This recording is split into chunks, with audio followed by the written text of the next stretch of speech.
जो मैंने कहती फेस केयर किसी काम करेनि कि होममेड रेमेडी जी अच्छी से किसी भी काम दिएनि फेस रे मुझे कहबी थरे यही मोर भिडटा को आप देखु भिडियो मुझे देखी मो फेस रे केते जल्दी इंस्टेंट ग्लो आसी केवल 20 मिनिट रे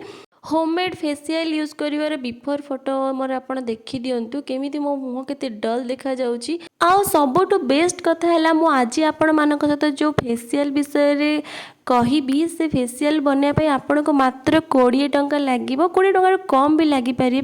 किंतु आपण को मुह पूरा हीरा भली चमक से आपण फास्ट कौन करेंगे फेस क्लींजिंग आपण फास्ट आपण मुँह को फेस वाश रे भल से क्लीन करने सेकेंड आपण आसबे हल्दी आउ क्षीर गोटे पैक बनइबे आउ ताकू भल भाव मिक्स करके फेस रे एप्लाई करेंगे मु फास्ट गोटे कॉटन साहाय्य मुहरे भल भाव से क्षीर आउ हल्दी को मिक्स कर लगे देछि तापर हाथ रे देखो हल्का हल्का मसाज करके मुह को क्लीन करने आपण डायरेक्ट चाहिए हाथ रे भी देखो एप्लाई करि परिबे फेस रे विश्वास करेंगे आप थरे ही या एप्लाई करके देखु आपन को बहुत भल रिजल्ट मिल मु जो फेसियल विषय आज आपण मानक कहबी आपण को जिते बेले भी इंस्टेंट ग्लो आपणकर दरकार आप भी लगे पारे बहुत भल रिजल्ट मिले मु बहुत थोड़े ट्राए कर मो फेस रे तो आपड़ देखु जिते मुझे एप्लाई करी एप्लाई करने पूर्व मो फेसटा केम देखा जाउथला लगेला पर केमती देखा जाउची बस क्लींजिंग पर मुहटा को भल भाव क्लीन करने आ मुह क्लीन कर सारा पर एबे स्क्रब करने पारे आ स्क्रब मुझे गोटे चामच कॉफी आ गोटे चामच हाँ एलोवेरा जेल जदि आपण पाखे फ्रेश एलोवेरा अच्छे आप फ्रेश एलोवेरा भी एप्लाई करें तो मुझे भल भाव फेस रे एप्लाई करनेली आ अपोजिट डायरेक्शन रे हाथ को धीरे धीरे ताको स्क्रब कली धीरे धीरे आपण 5 मिनिट ताको स्क्रब कर सारा पर ताको मुँह को 10 मिनिट छाड़ी देबे 10 मिनिट छाड़ी देला पर आपण स्किन पूरा टाइट हो जो आपण स्किन पूरा लूज हो सन टैन हो जो आपण स्किन ब्लैक ब्लैक हो जाता सी भी बहुत रिमूव हो बट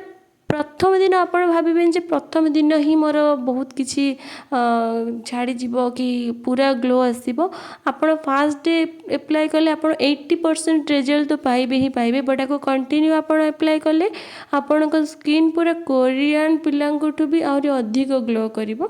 तो देखो किसी समय जिते मुझे स्क्रब कली आ स्क्रब कर सारा पर देखु 10 मिनिट पर स्किन के टाइटिंग लाइटिंग लगुच जेहेतु कॉफी आम एप्लाई करछे स्किन पूरा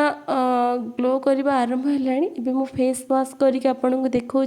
स्क्रब पर मो फेसटा केमती देखा जाउची आफ्टर स्क्रब मो फेस पूरा 60% पाखापाखि रिकवरी करी आसलानी स्किन केते